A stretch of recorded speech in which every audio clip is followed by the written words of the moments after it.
What's going on, everybody? Welcome back to TTB Ravens Media, bringing you Ravens content every single day. If you want to see that daily Ravens content, make sure to hit the subscribe button down below and hit the notification bell as well if you want to get notified every single time I upload a brand new video. Now, in this video today, I'm going over two subjects, both pertaining to Mr. Lamar Jackson.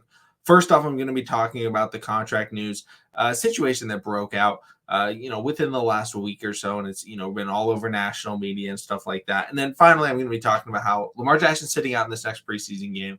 I'm going to kind of combine both of those Lamar Jackson topics into one day because I'm kind of tired of talking about Lamar Jackson's contract. It feels like every week. I wanted to at least combine it with something that's a little bit more fresh. So first off, Lamar Jackson's contract deadline. This is a deadline that I feel like I had maybe mentioned, and just like, if the deal isn't done before the year starts, it's not going to get done, until the end of the season, because Lamar Jackson's all about business. And if you haven't heard, Lamar Jackson said he's going to cut off negotiations when the season starts, which I think a lot of people look at that like it's a bad thing, which makes no sense.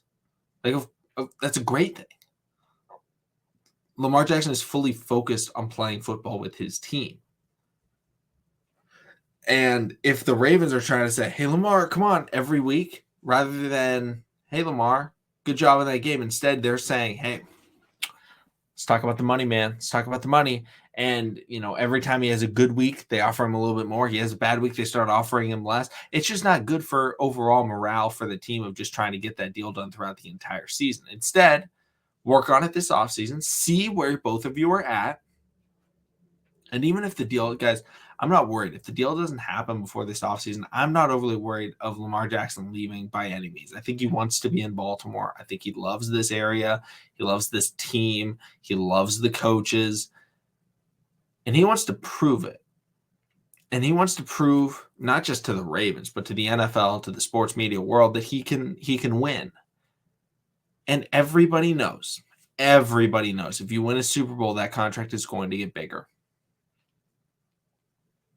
Happened to Joe Flacco, happens to just about any quarterback. They start winning, they start getting success, they get offered more money. And what is the most success you can possibly have? Winning the Super Bowl. Because Lamar's already won MVP. He's already been seen as the best player at his position by his peers. He's already done all of those things. He's won regular season games. The only thing that he needs, that he can, elevate his standing in the NFL in terms of accolades, is winning the Super Bowl. And doing that would allow the Ravens, or would tell the Ravens, hey, let's keep winning. And he will probably get more money if he ends up winning the Super Bowl. And if he doesn't, I think a lot of people are seeing this as, oh, if he doesn't win the Super Bowl, then he's going to leave. I don't know why he would leave. He may not get $55 million if he doesn't win the Super Bowl, but he's still probably going to get, $45 million a year. That's a substantial amount of money, and that's more money than I think a lot of other teams would offer him. Now, maybe there would be certain situations where teams do not have a quarterback at all, and they have a lot of cap space, and they would be able to spend, $50 million on a quarterback. But the teams that are spending that kind of money for another team's quarterback that they didn't draft are typically not in a good situation. What are the teams that always have the most cap space going into the offseason? It's always like the Jets this last offseason. Who was it? The Jaguars. The Giants last year had really open. These are teams that do not have good teams. So why would Lamar Jackson leave, to go play for a team that can pay him, an obscene amount of money? Because none of those teams are going to be able to compete like the Baltimore Ravens can with him making a lot of money. A lot of people look at this contract deadline and they're like, oh, it's a deadline. It's got to get done. It's got to get done or it's not going to happen. That's not the case. The deadline doesn't matter. When the extension happens, it happens. If it's before the season starts, that's great. If it's after the season ends, totally fine as well. Everything looks like he's going to be re-signing. This isn't something where it's like I don't know if I really want. He's like, no, I want to stay. I want to be in Baltimore.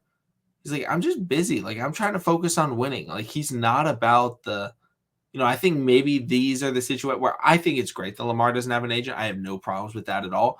But typically, this would be a situation where, like, the agent would, be doing some of those negotiations. Lamar's at practice. He's working on his stuff. Maybe the agent is doing those discussions. That's not happening with the Ravens. That's not happening with Lamar because Lamar's the agent, but he's playing. So it's difficult to find that time.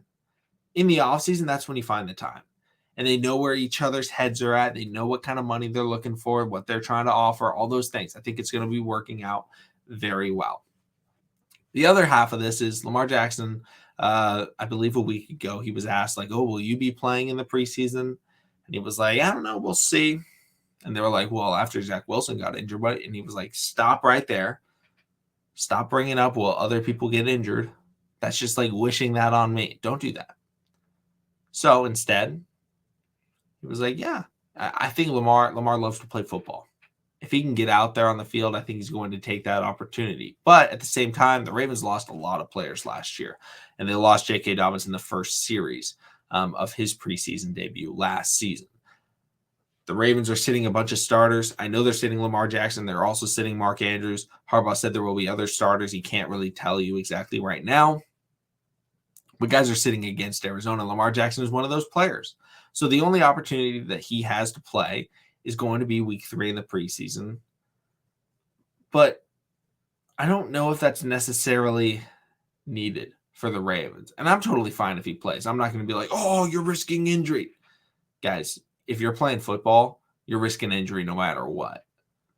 It's better that you get back into football shape, a little bit earlier, get that game action than later. So I think playing in the preseason, I think it's a really good thing.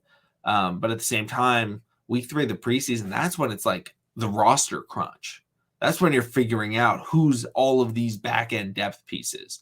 And some teams, they play their starters the first half, and then they play the bench the second half. Some teams don't even start any of the starters.